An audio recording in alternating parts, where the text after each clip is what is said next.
Vítajte moji milí pacienti dnes pri zdravotníckom okienku na tému cievna mozgová príhoda. Cievna mozgová príhoda je akútny stav. Pacient odpadne, poprípadne zostane nehybný, nevie hýbať pravou alebo ľavou časťou tela, nevie rozprávať. Čiže to sú také typické príznaky cievnej mozgovej príhody, pri ktorej musíte okamžite, ak ste príbuzní alebo sa nachádzate v blízkosti takéhoto pacienta, zavolať RZP. Je to veľmi dôležité, čo si povieme aj neskôr, prečo je dôležitý rýchly zásah lekárskej pomoci. Ale môžu byť cievne mozgové príhody aj veľmi také nejasné. To znamená, že pacientovi sa môže točiť hlava, môže mať závrať, poprípadne má také stavy neprítomnosti, ale tie sa môže jednať o počínajúcu cievnu mozgovú príhodu. Možno, že by som ešte spomenula to, že poznáme aj tranzitorné ischemické ataky, čo sú vlastne cievne mozgové príhody, kedy sa začne ucpávať cieva v mozgu, ale uvoľní sa. A je to taká ako keby predzvesť tej veľkej cievnej mozgovej príhody. Nenastáva vlastne poškodenie mozgového tkaniva, nenastáva ochrnutie polovice tela. Pretože pri cievnej mozgovej príhode, kedy už sa nám ucpe, tuto máme mozog a sa nám ucpe cieva v mozgu, bude to dôsledkom nánosov aterosklerózy. To, čo teda vám často hovorí, máte vysoký cholesterol, liečte si to, pretože vám to zanáša tie cievy. Čiže keď sa zanesie tá cieva takýmto nánosom, alebo vznikne tam, alebo sa tam dostane krvná zrázenina, to býva často vlastne pri embólii, napríklad kto sa lieči na fibriláciu predsieni, na arytmiu, tak preto musí užívať liečky na riedenie krvi, lebo sa mu môže takáto krvná zrázeninka zo srdiečka utrhnúť, dostať do mozgu a spôsobí mu cievnu mozgovú príhodu. Čiže jedna forma cievnej mozgovej príhody je, že sa ucpe cieva a daná časť, ktorá je vyživovaná tou cievou, daná časť mozgového tkaniva začne odumierať. Je nedokrvená, áno, vzniká tam ischémia. A veľmi dôležité je skorý zákrok, to znamená rýchlo volať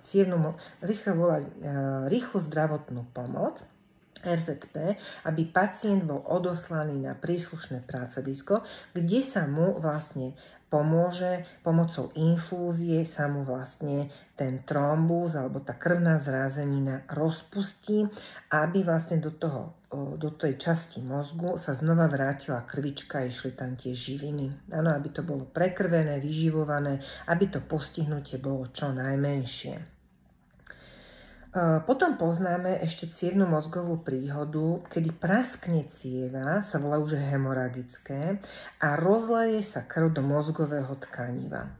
Tieto hemoragické cievne mozgové príhody bývajú často u pacientov, ktorí sa liečia na vysoký krvný tlak, preto je veľmi dôležité nemať vysoký krvný tlak, čiže merať si ho, kontrolovať si ho. Ak je potrebné užívať liečky, tak užívať, pretože pri vyšších hodnotách nám hrozí, že tá cieva praskne a pacient dostane cievnu mozgovú príhodu. Opäť, ak by sa také niečo stalo, aj teda s následkami, to znamená, že pacient zostane ochrnutý, odpadne, nevie sa dobre vyjadrovať a tak ďalej, rýchlo volajte RZP.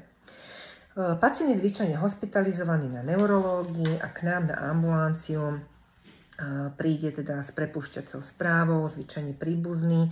Ak pacient je postihnutý veľmi, že ležiaci, vyžaduje 24-hodinovú starostlivosť, tak priamo na oddelení môže už vypísať lekár dlhodobú OČR-ku pre príbuzného, ktorá je 90-dňová. Ak potrebuje vlastne inkontinenčné pomôcky, tak taktiež neurológ teda predpíše takéto inkontinenčné pomôcky. Ak je stav trvalý a nezvratný a napíše to do tej správy, tak v takomto prípade môžeme predpisovať inkontinenčné pomôcky na únik stolice a moču aj my na ambulancii všeobecného lekára. Ďalej je veľmi potrebné, aby dodržiaval všetky pokyny podľa prepušťacej správy. To znamená, začal čo najskôr rehabilitovať, cvičiť. Je tam veľmi potrebná teda taká súčinnosť tej rodiny, aby pacienta podporovala aj psychicky aj teda všemožne, aby začal teda trošička sa doma hýbať, aby sa naučil posadzovať. Na toto všetko je možné aj vybaviť pomôcky ako polohovateľnú posteľ alebo taký držiak, poprípadne keď začne pacient chodiť, tak chodítko alebo vlastne nejaký taký nástavec na WC alebo držadlo do kúpeľne, do sprchy, čiže všetko sa to dá vybaviť pomocou tejto prepušťacej správy na rehabilitačnej ambulancii, aby vlastne sa vypísala žiadosť o tieto pomôcky do príslušnej poisťovne.